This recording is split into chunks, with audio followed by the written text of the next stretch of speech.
welcome to Have We Got Planning News for You? Thank you to all our viewers joining us both live, YouTube, Apple Podcasts, Spotify, etc. My name's Charlie Banner, heating chambers in a nice air-conditioned room as everyone swelters outside. Now, we have got as our special guest this evening, Florence Eshalomi, the chair, MP, the chair of the MHCLG Select Committee that's been looking into the planning and infrastructure bill, amongst other things.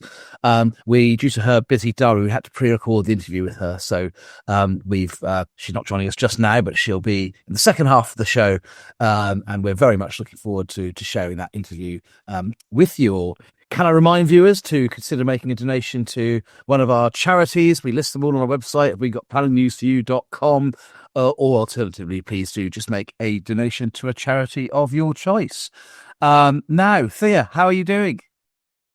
Hello. Hi, Charlie. Hi, Chris. Hope you're both well. I am in North Herts this week promoting a solar farm to the north of Luton. There's a lot going on there at the moment. The airport expansion and also the sustainable urban extension.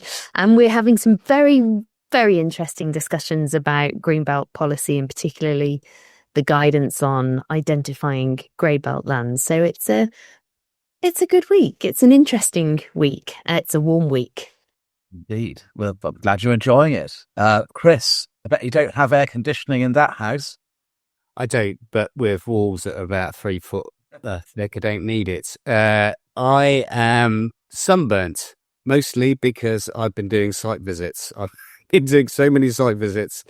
I was in Lincolnshire until late last night doing a site visit. And this country is full of fascinating history, isn't it? As we're going to discover in my case later. It is boiling hot. Look at Presumption back there. He's got a knotted handkerchief on his head. He's so English.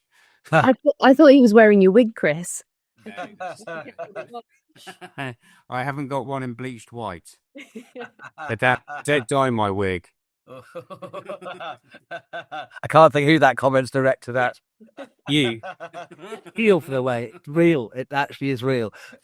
Contrary to popular belief. Anyway, Paul is unable to join us this evening. He's pre-recorded his case report, which we'll share later. He is hosting a planning awards dinner. Sasha was going to do the news roundup, but he told us about half an hour ago he's stuck in the Channel Tunnel. So he has appointed his official spokesman to read out his news roundup, and that's me. Here we go. Sasha was going to tell you about the latest statistical digest from MHCLG as of a few days ago. And there has been a decline in the number of planning applications received. Local planning authorities in England received 335,801 planning applications in the 24-25 financial year, and that's a record low, according to the MHCLG figures. It's a 4.2% fall from the previous record low of 350,552 applications received in the 23-24 financial year. So applications are down, so too are decisions. The number of applications decided in the first quarter of this year dropped to a record low of 70,855, a 6% decrease from the equivalent previous quarter. The number of applications granted permission in the 24-25 financial year also dropped 6.8% to 265,792. The number of applications granted was unchanged, with 86% of applications granted permission in both 23-24 and 24-25. And the number of houses granted planning permission is the lowest for 10 years. 235,000 homes, the nearest 1,000 in the 24-25 year, a 2.9% decrease on the 242,000 homes in the 23-24 financial year, the lowest for over 10 years. So not particularly happy statistics. Many will probably say that's a legacy effect of previous policies, more restrictive policies under Michael Gove in particular, which may have some truth in it. But certainly those statistics need to change in the next few years. So it'll be interesting to see what they look like next year and the year afterwards. Anyway, there ends a broadcast by Sasha White's official spokesman. And Chris, you're going to now tell us about a planning appeal from Farnham in Waverley District. I am. Farnham is a town I know well because my best mate lives there and my godson is there. And we all went out for a drink in the pub. Now he's 18. And what a very pleasant place Farnham is. On those statistics, Charlie, there are some very recent statistics suggesting planning application numbers are just going up. But of course, you're absolutely right. It was entirely the Michael Gove effect that has caused those long-term statistics to be now in a downward trend. Right, to Farnham then, and the appeal decision. And this is an appeal for 83 dwellings, 24 of them affordable, at land at Old Park Lane. And it's towards the centre of Farnham on the north side. Now, the appeal has been allowed. The local authority is Waverley Borough Council, and they haven't got a 5-year land supply. But that's hardly news, is it? Because almost the entire country doesn't have a 5-year land supply. And there's lots of interesting aspects to this case, but I want to focus on the landscape aspect in particular. Farnham's the biggest settlement in the town. It's got extensive range of facilities, shops and services, Cafe Rouge and all the things that indicate what kind of town it is. And the first thing the inspector dealt with was the landscape impact. And have a look at this. Paragraph 11, the inspector says that the appeal site forms part of a rolling landscape with the land gradually sloping down towards the town of Farnham within an area of great landscape value at its northern boundary. The appeal site itself is located within an area of strategic visual importance, which is a designation of local importance relating to the role the landscape plays. Now, normally you'd think, well, don't go there then. If it's got this additional layer of designation, choose somewhere else that hasn't got this.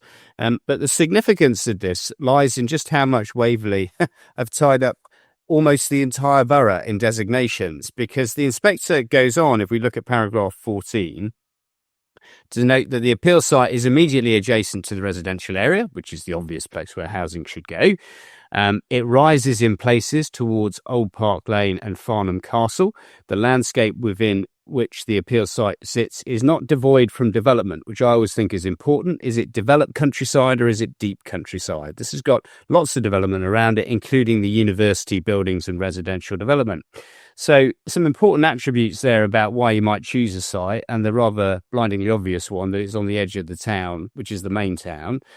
And then the inspector goes, when walking around the site and the public footpaths, the appeal site is experienced within the context of the town. In contrast, I observe at my site visit that the woodland to the north of the site depicts a visual and sensual block between the town and the far more tranquil rural environment consisting within the character. So that's a very technical way of saying, look, there's a woodland at the top of the site, and that's a perfectly good and sensible boundary for development of the town.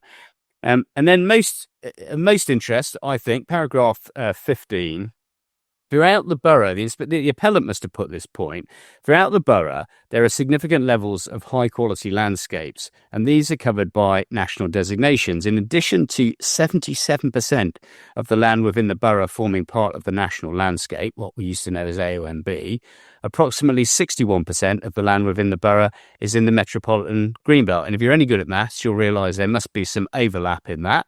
And the appeal site does not fall within the greenbelt or the national landscape or its setting, national park, area of great landscape value, or area of high landscape value. So what the appellants were doing is pointing out, look, yes, it does have this designation on it, but so is the entire borough, and it also wasn't in a conservation area, strategic gap, or area of strategic visual importance. So you can see what Waverley have done. They've done what we've done here in Tewkesbury, which is completely cover the entire district in designations, making it almost impossible for developers. But the inspector, I think, grapples with that issue and says, look, nearly all of this is designated. I found an area with a very low level of designation, no national designation, and so I'm going to fix on that. And his overall conclusion was it's got some pleasant attributes, but on its contribution to the landscape on a wider scale is modest. So well done for the inspector, if I may say so. but getting a sense of proportion about this, because the good residents of Farnham would have been complaining bitterly. There was heritage dealt with in the case, and I had one minor observation about that, but it's a very long narrative all about the significance of the heritage assets. Paragraph 62, I find that any contribution the appeal site makes to the setting of the identified heritage assets is very limited, and it does little to contribute to the significance of those assets. And then, obviously, he's mindful of the MPPF and the Great Weight and so on. But the crucial point is, despite several pages of discussing the heritage assets, including Farnham Castle, which he describes as being an exceptional heritage asset and its context, the site was not part of it. It might have been part of the Bishop of Winchester's land holding at the time, about 800 years ago, but not now. And as a consequence of which, a suitable site to get developed in Farnham, which won't please my friend Ross and his wife Vanessa, but it's got to go somewhere. Thanks, Chris. You probably won't like me because I did defend 2 appeals in Farnham this year, but I'll come and say hello to him. I thought I was your best mate, by the way. Yeah, I'm not going to recover from that. You are merely. I can't come to Black Sabbath anymore. Anyway, I'm now going to talk about a solar farm in the Greenbelt. That'll perk your attention, Thea, no doubt. It's the site called Newhall Farm, as indeed so many sites are. It's either Newhall or Home Farm tends to be in Wakefield district. And it was a appeal which was allowed by Inspector Alison Partington in relation to a large energy generation site, main solar, associated infrastructure, etc., in the Greenbelt. Now, a particularly striking feature of the case, and I think something that's illustrative of a wider pattern at the moment, is that the first reason for refusal, and the original council decision had been pre-December 24 framework, was that the development was inappropriate development in the Greenbelt. But following the publication in December 2024 of the new framework setting out the concept of grey belt, the council accepted in a statement of common ground that the site fell within the definition of grey belt and the development would accord with the requirements of paragraph 155 to the extent they apply to this kind of development, and so that it wouldn't be inappropriate development. Now, this is certainly by no means the only instance of an in-principle Greenbelt objection for various kinds of development having been withdrawn in the light of the December framework and the introduction of the concept of grey belt, and quite a good illustration of the transformative effect that policy has had, not just on housing schemes, but energy and other kinds of development too.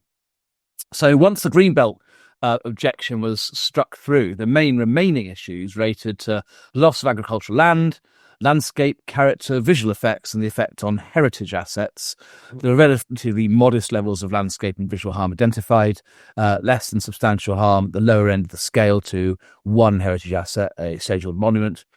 And the discussion about effect on agricultural land is of particular interest. The inspector went into quite some detail and rather thoughtful, structured analysis. And she noted the May 2024 written ministerial statement on balancing the competing priorities for energy security on the one hand and food production on the other. She noted over half the site was grade 2 or 3A, best and most versatile land. She found the effect of the development would only be temporary, noting that appropriate soil management plan would ensure the soil quality wouldn't be affected by the development over its lifespan, as the council had contended. In this context, she indicated she wasn't persuaded on the evidence that the impact on soil health from the development would be materially different than if it had been put to pasture or farm use over the same period. There'd been a sequential search for alternative sites, which shows there was no PDL sites that could accommodate the proposal in the district. The renewable energy benefits, unsurprisingly, were given substantial weight. Interestingly, significant weight was given to biodiversity net gain. The decision letter doesn't say what the percentage was, which is, I know, anyway, a criticism. It doesn't affect the validity or quality of the decision letter at all. It would have been nice to know, because it could have been quite interesting to get a sense of where, what sort of ballpark significant weight is attracted in relation to biodiversity, that game, because that's something that gets debated in various appeals. Obviously, each case would largely turn its own facts, but it would have been interesting to get a sense of that. Overall, despite some development plan conflicts in relation to landscape, visual and heritage matters, the inspector considered there were, as a basis for granting the appeal, notwithstanding its non-accordance with the development plan on a flat balance. So a really interesting, nuanced decision, a good read, worthwhile read for those interested in energy and solar projects. And as I said, a striking reminder of the reach of the new Grey Belt policy and its transformative effect. Now, we're going to go to Paul's pre-recorded case note. So over to you, Paul. Thank you, Charlie. I speak to you through the wonderful world of recorded cybervision. And my case involves Bellway Homes challenging a decision of the Secretary of State to refuse planning permission. It's a decision of Robert Palmer KC, sitting as a Deputy High Court Judge, reported on the 13th of June. So very recently, I should say, as somebody from Scarborough, that this is not the Robert Palmer who had the 1980s classic hit, Addicted to Love, but he shares his name. And so it's a Section 288. The decision of the inspector was the 16th of May of 2025. That was to dismiss an appeal by Bellway against the refusal by Durham County Council in respect of an application for residential development proposing 148 dwellings at a location called George Pitt Lane near Great Lumley in County Durham. It's a site which is about 8 hectares in size, greenfield, and not allocated in the local plan. The refusal was on 2 grounds, character and appearance, and accessibility of the site to facilities and services. The inspector found for Bellway on the first reason for refusal. In other words, there was, in his judgment, no unacceptable effect in relation to landscape and visual harm, which would have led to dismissal of the appeal. But he found against them on the second one, which was the issue in terms of sustainability and accessibility to services and facilities and the relationship of the site to the settlement itself. So not a sustainable location. And that was despite the fact that there was an agreed need for additional housing, both affordable and general. There were originally 4 grounds upon which the decision was challenged, but only 1 ground survived the permission stage. And that was essentially the argument that there was a misinterpretation of Policy 6 of the County Durham plan. That plan's an interesting plan because Policy 6, in fact, looks to a positive approach that's to be taken to the development of unallocated sites. I think that's a bit odd. But what it does is it says that if you are within the built confines of a settlement, or you are well related to a settlement, and you comply with the criteria which is set out in Policy 6, that then there will be a positive approach to the development of the site for residential development, amongst other areas. So the argument was that the policy required a 2-stage process, a clear division. So firstly, a gateway test. Is the site well related to the settlement, or is it in the settlement? And then secondly, does it comply with the criteria of the settlement? And that the inspector had conflated the two. And indeed, it went so far in the argument to contend that the inspector hadn't addressed that second part of the policy properly. Rather, he'd gone to the second part of the policy before looking at the first part of the policy. So there'd been a conflation of that, and in fact, at one stage, an argument that he'd gone the wrong way around. Well, the argument was rejected by the inspector, who said that took an unduly mechanistic approach, an unduly legalistic approach to the interpretation of policy. It's the sort of thing you always see in Secretary of State's skeletons whenever you're looking to challenge a Section 78 appeal decision. The judge concluded that a gateway approach was to interpret the policy in a manner which was not consistent with the way in which we're meant to interpret policy, which is a much more holistic and much more straightforward approach than if you were looking at a contract or legislation. Indeed, the judge went so far as to quote Lewis Carroll and Humpty Dumpty, paragraph 49 of the judgment, And that's a reference back to the Tesco and Dundee case, where Lord Reed said, we don't live in the world of Humpty Dumpty where words mean exactly what I say that they mean. It's one of those great comments that gets repeated in any number of different skeletons and judgments that you find. But it's basically a conventional approach to interpretation of policy to say it's not legislation. You look at the policy, you interpret it in a common sense way. And one of the killer points, I think, which the judge actually picks up twice in his judgment, is to say that there was an acceptance by counsel for the claimant that some of the criteria of the policy actually overlapped with the question of whether or not the site was well related to the settlement. And in particular, policy 6F, which was the one that dealt with sustainability credentials of the site, inevitably had essentially a functional relationship to the settlement, and that there was an overlap between the two.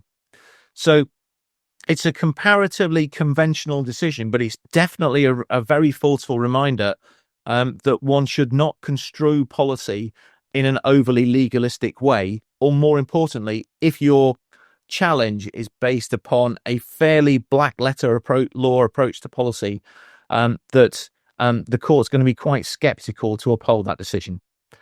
So thank you very much. Those are my nursery rhyme comments for today. Over to you, Charlie. Thank you very much indeed, Paul. Robert Palmer, the other Robert Palmer, who actually performed at the second concert I went to go and see at Wembley Stadium in August 1997, Songs and Visions, headlined by John Bon Jovi, Rod Stewart, Seal and Robert Palmer, and he played Addicted to Love. And I've had that song ringing in my ears as we listened to Paul's dulcet tones just now. I was thinking you were going to somehow link that to excessive legalism. Well, yes. I think if I'd been the judge, I'd have tried to sort of weave in, which is why I should never be a judge. I'd have tried to weave in some reference to that song somewhere in my judgment.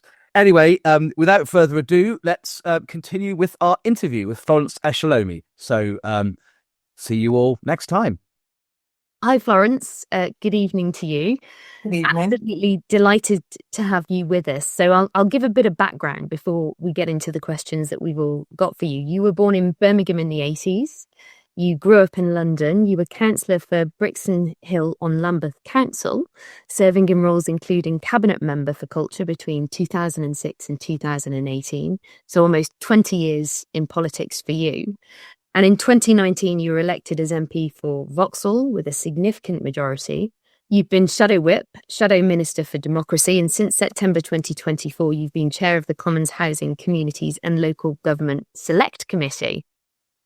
So the first question to understand a bit about you and what drives you is, how and why did you become involved in politics? Good question. I'm one of three girls. Growing up in Brixton. I'm the eldest of three girls, actually. And growing up on a council estate in the heart of Brixton, I think from a young age, I was very aware that there were people who made decisions that had such a massive impact on our lives.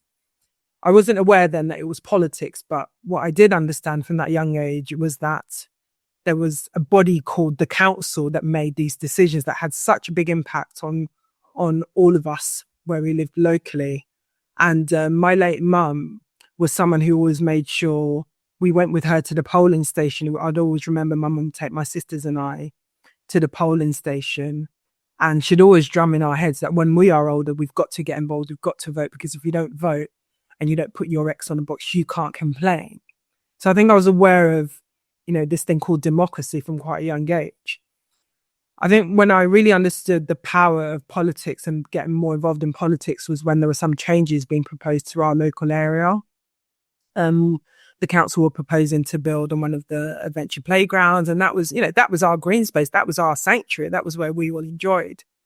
And also remembering many a times when my mum would contact the council on various issues and you'd get a response back on something totally different. And, just seeing the frustration in my mum's face and hearing her on the phone to yet another officer. And I always sort of said to myself, when I'm old, I'm going to sort out that thing called the council. And I suppose that's what essentially led me to get involved in local politics in terms of Lambeth Council.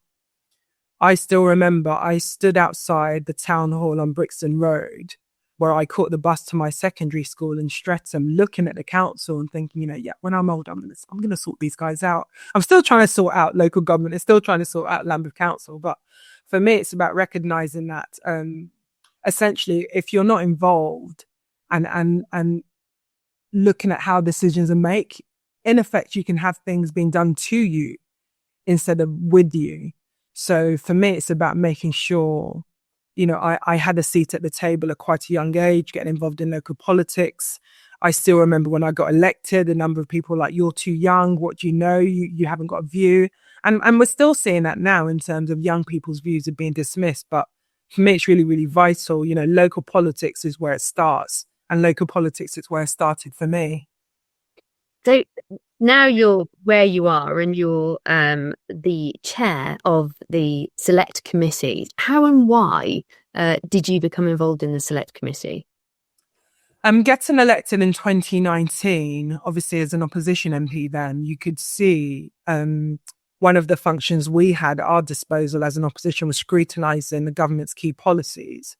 So I briefly served on it was then called Levelling Up Housing and Local Government Select Committee, Housing Communities Select Committee. And, I served on that committee with my predecessor, who was the then chair, Clive Betts, who I know that you've had on your show.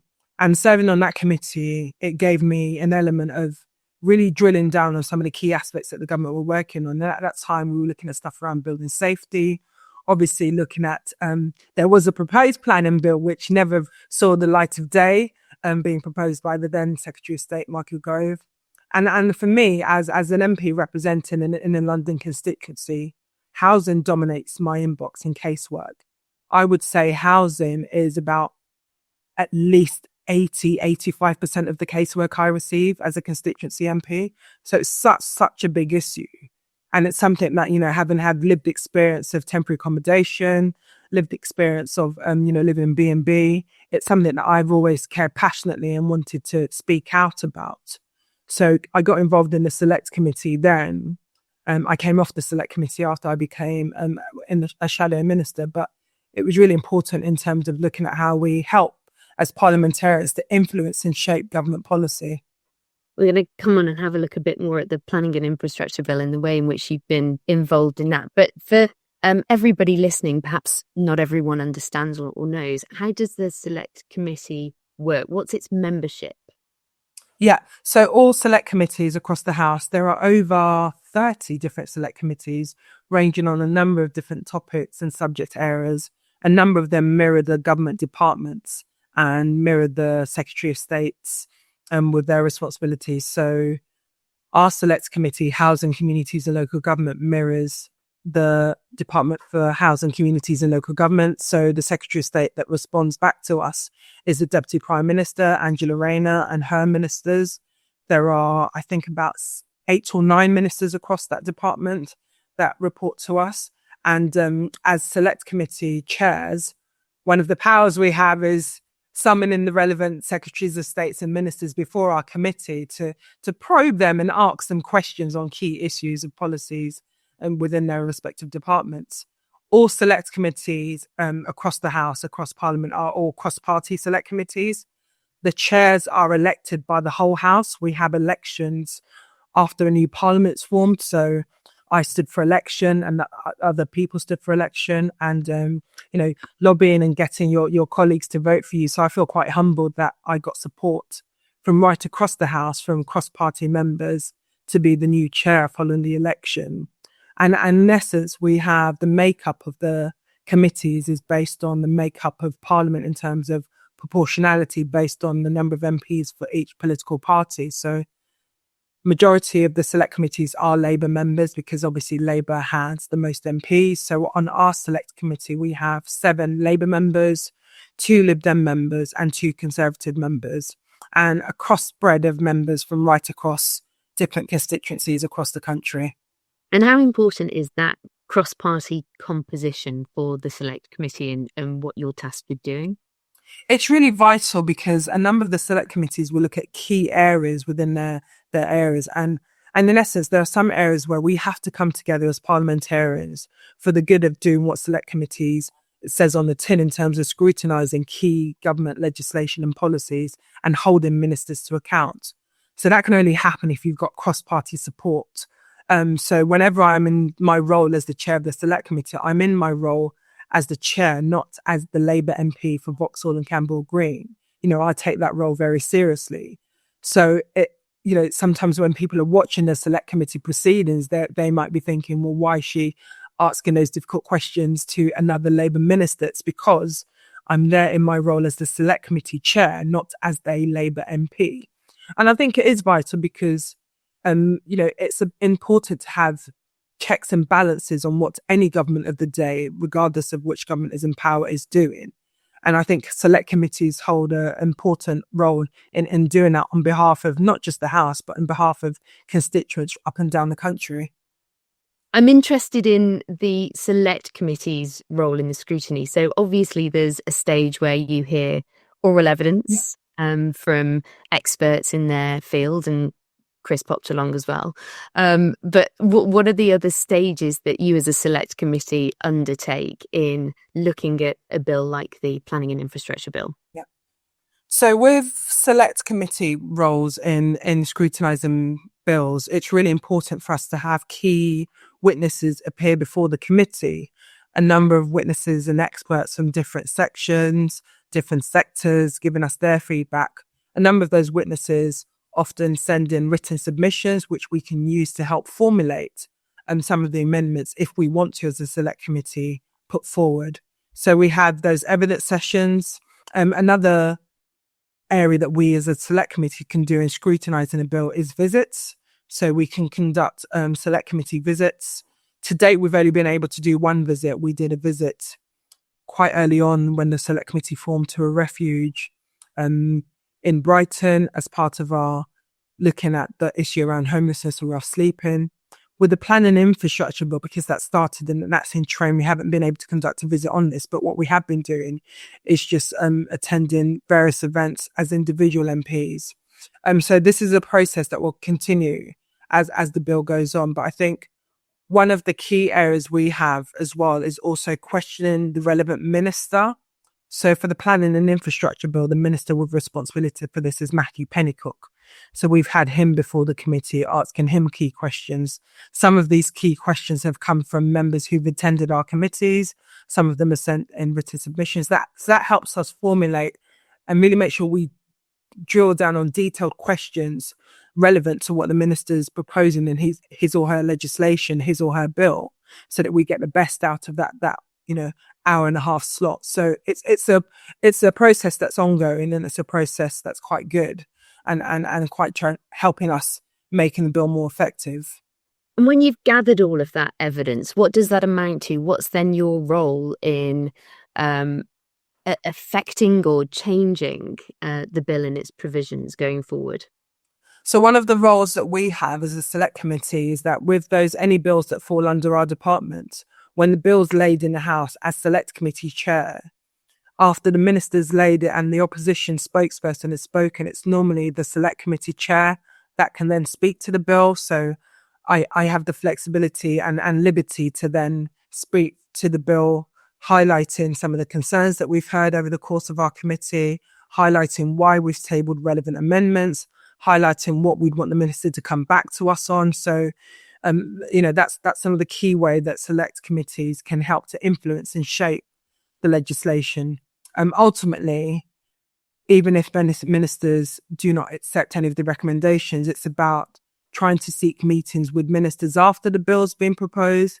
There are always what you call statutory instruments, which are changes that you can make even when a bill has been passed. So it could be that our amendment on planning fees ring fencing and our amendment on the target for social homes will not be accepted at this stage, but it's something that we could come back to at a later stage. So it's showing that there are many avenues that we could have as a select committee. And it's an ongoing process that you can have. What are, from your perspective, the most challenging aspects of the bill? I think getting the balance of these things is going to be absolutely critical to the effectiveness of the bill. I think one of the key areas that the government is looking at is how do we move away from the piecemeal approach that we've got in current planning applications, and how do we take a more strategic and national focus and have that consistency right across the country. I think it's also making sure we've got a consistent, fair and level playing field. So it's a case of the planning system as it stands has got some issues. It's not working. Also, how do we link in some of the key infrastructure projects, your transport hubs? Another one that was flagged with us at the Select Committee was issues around road adoptions, issues with some of the maintenance, highways, water supplies, all these key things that people would not think would form part of something that's to do with housing. There are many different components. So it's about making sure we look at that. I think the other one is around the process between what is officer delegation and schemes versus what goes to planning committees. So again, it's around making sure that local communities have a voice in planning applications. But I think it's fair to say that those A4 adverts on lampposts, a number of people don't pay much attention to that. How do we look at using AI and digital enhancements platforms to make applications and responses to applications more accessible? How do we look at making sure those consultations are transparent? How do we make sure, we're working with other select committees? So the environment select committee in terms of issues around floodplains and other elements or the nature element as well. So it's making sure that there's a more joined up approach on planning and infrastructure as we go forward. But these are key areas where, if they're not discussed properly, could become key stumbling blocks in the bill going forward. Florence, I could speak to you all evening, but I've got to share my time with the others. And I know they've all got questions that they want to ask you. So I'm going to go, first of all, over to Charlie for your question. So, Florence, my question for you is, what aspect of the planning and infrastructure bill do you think will have the biggest effect? I think when you look at the fact that one of the key areas we've had a number of concerns raised with us as a select committee is the pace of planning. The sector are keen to help the government with their really ambitious target of building 1.5 million new homes, delivering to some of the infrastructure projects, all of which are central to the government's key mission of growth across the UK. But I think it's fair to say that the current planning framework across the country is very clunky, is very time consuming and very frustrating for people who just want to get on and build. So I think one of the key aspects that we are hoping to see and a big game change is actually how we speed up some of those developments. I think rightly so, there are concerns around some aspects of making sure we preserve nature, making sure that we look at buildings that are coming forward in terms of having the right regulation, building safety regime, especially on the back of Grenfell, and developers, house builders all agree with that. But when you have developers, many of whom have told us at the Select Committee that just to get sign off on some of their developments, what used to be 12 to 18 weeks is taking more than 24 months. We are seeing a number of applications stuck in the planning process, backlogs. We're seeing the fact that across the country, planning departments across various councils have been decimated. In some cases, you're down to 2 or 3 planners at a max, having to review many planning applications. So I think the biggest effect that the planning infrastructure bill will have is speeding up some of those key developments that we want to see across the country. Thank you. I'm sure that description will ring true with a lot of our viewers. Thank you very much indeed, Florence. Thanks, Charlie. Chris, what's your question for Florence? So thank you very much for joining us. I have to say, having seen you in action as the chair of the Select Committee, you deal with it so brilliantly diplomatically, if I may say so. It's a role where you've got to embrace everybody and you do it very skillfully. And obviously you have a mentor in a sense in Clive, but it's very interesting to see how you work your committee towards a sort of consensus of view. It's a very skillful political action, I would say. My question is that you, as the chair of the Select Committee, recently wrote to Rachel Reeves, the Chancellor of the Exchequer, to warn that the spending review is a make or break for the government's 1.5 million home target, amidst reports a few weeks ago that it was an unprotected department and it may face significant cuts. Now, she plainly listened to you. That is very evident. Why were yesterday's announcements so important, do you think? It is, and something that so many people have heard and continue to hear is that we are in a housing crisis. We can't keep repeating and keep saying that we're in a housing crisis and not do something about it. We can't keep doing the same thing. And one of the key areas we've been looking at is how we help the government in terms of this really ambitious target of 1.5 million new homes to be built over the course of this parliament. Deliberately, our first inquiry as a Select Committee was looking at the issue of children in temporary accommodation, because sometimes when we talk about the housing crisis, we often forget about those voiceless children who were caught up in the housing crisis. It's really worrying when we think about the fact that there are 164,000 and counting young children who've gone to school today, but some of those children will not go back to the same property tonight. Some of those children will not know where they're going to be sleeping tonight. Some of those children will be at a different B&B from where they were yesterday. And so it's really, really vital that even though MHCLG is an unprotected department, we, as a government, they have to put their money where their mouth is in terms of making sure we build those homes, because we cannot fail another generation of young people. And for me as chair, this one is very personal, as I said, as someone who's experienced temporary accommodation, someone who's lived in bed and breakfast accommodation. To think that many years later as an MP, I'm seeing that in my casework. It's quite sad. It's quite painful. It frustrates me and it makes me want to do all I can to help the government on this. So we were very deliberate and we were very clear in terms of pushing the Chancellor to say, we need more clarity on the affordable homes programme so that developers, housing associations, councils can come forward and build the social homes that we value and desperately need. Thank you very much indeed. I don't think anybody is going to disagree with you. Thanks so much for sharing that perspective, Florence. And thanks, Chris, for your question. Paul, you're up next. Thank you very much indeed, Thea, and hello, Florence. So I find myself in the role of grumpy old man, because the moment you said that, I just go, build council houses. It used to work.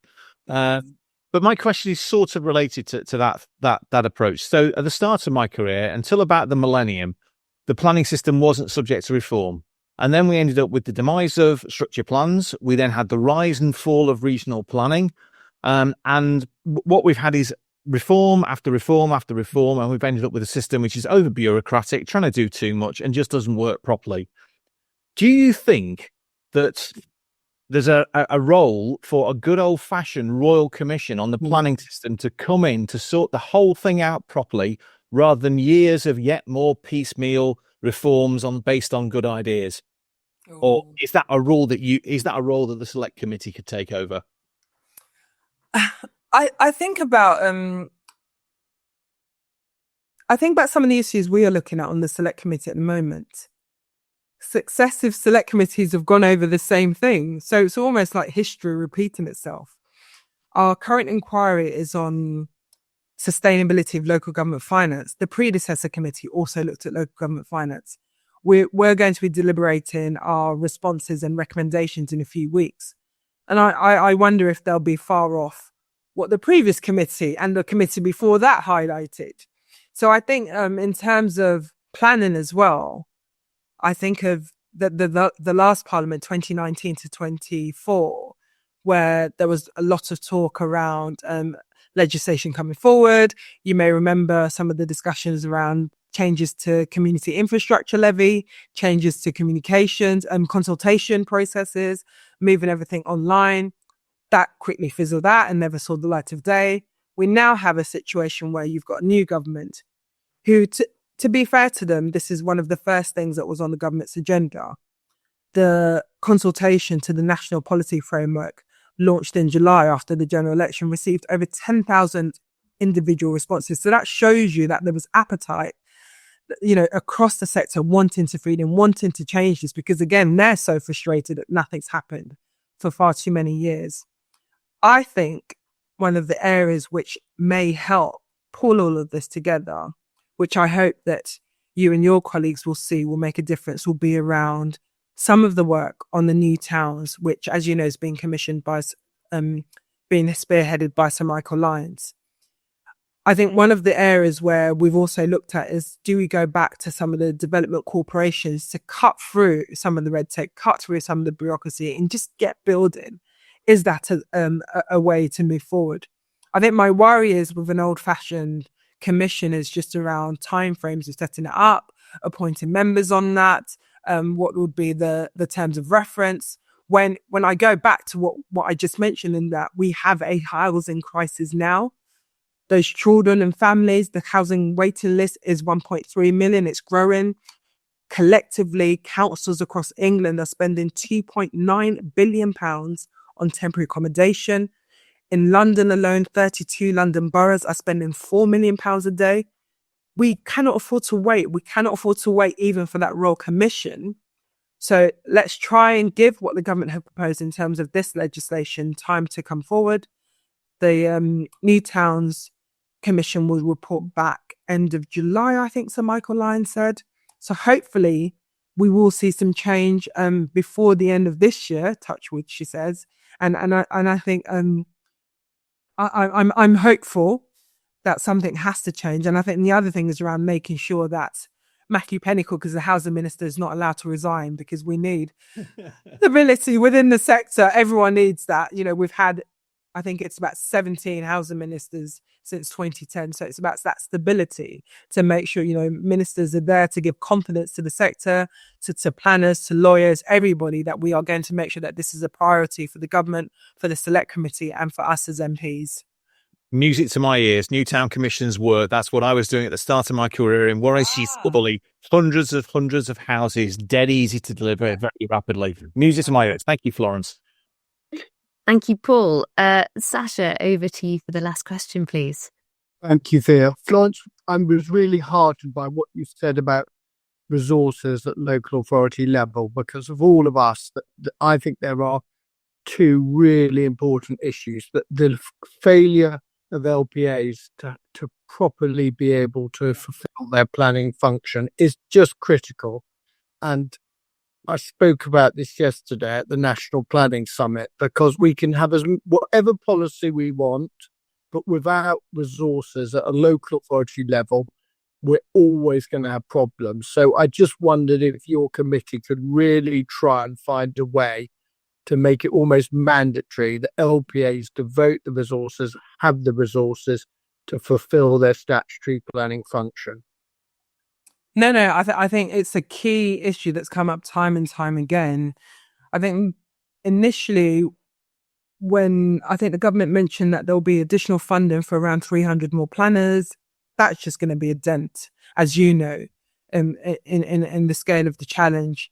You have a situation where many local authorities are effectively at critical breaking points. A number of them coming forward to the government asking for exceptional financial support. A number of local authorities reporting bankruptcies. A number of local authorities not being able to bring forward audited accounts because, again, funding has been decimated across all areas. The key pressures across many local authorities continues to be temporary accommodation, adult social care, and SEND. But for me, it's around saying that when you look at the issue of temporary accommodation and SEND, if we are not building the homes and the communities and the infrastructure that these very children rely and need, we're still going to see pressures on that. So it shouldn't be the choice facing our councillors shouldn't be, do we fund more social workers within ACS and children's social care, or do we fund planners? It should be both, because we want those planners to come forward, bring forward those developments, and working with partners, working with the mayor's office, working with the regional mayors, working with the government, working with developers, so that they can build those homes and help make such a massive impact to change the life chances of those very children and people who are caught up within social care. So it shouldn't have to be either or. I think it's really vital that we look at the fact that the profession has been decimated. It's around recognising the role that planners play. It's around recognising the role of architects as well and drawing up some of those plans. It's around recognising that if you have a good planning consultants working with lawyers, you won't get to the point where you're having more appeals and more lengthy court delays, which again doesn't benefit anybody. It doesn't benefit the local authority, doesn't benefit the planners, doesn't benefit the people who vitally need that infrastructure on the ground. So I'm hoping that the government will see this as a key area, continue to invest in it, continue to invest in making sure we have the right skill set, and that this profession is one that's respected, protected, and it will help us in terms of bringing forward these developments. Here. And it's so you talked about the 17 ministers who've flown through the housing. It's lovely to have politicians like yourself who have a personal and a political motivation to change things. So thank you. Thank you. Thank you, Florence, for an absolutely brilliant and encouraging interview. It was our privilege to have you on. So thanks very much for making the time. And for all our listeners, thank you very much for joining us for another episode. And we will see you again on the 3rd of July. Bye. Bye. Bye.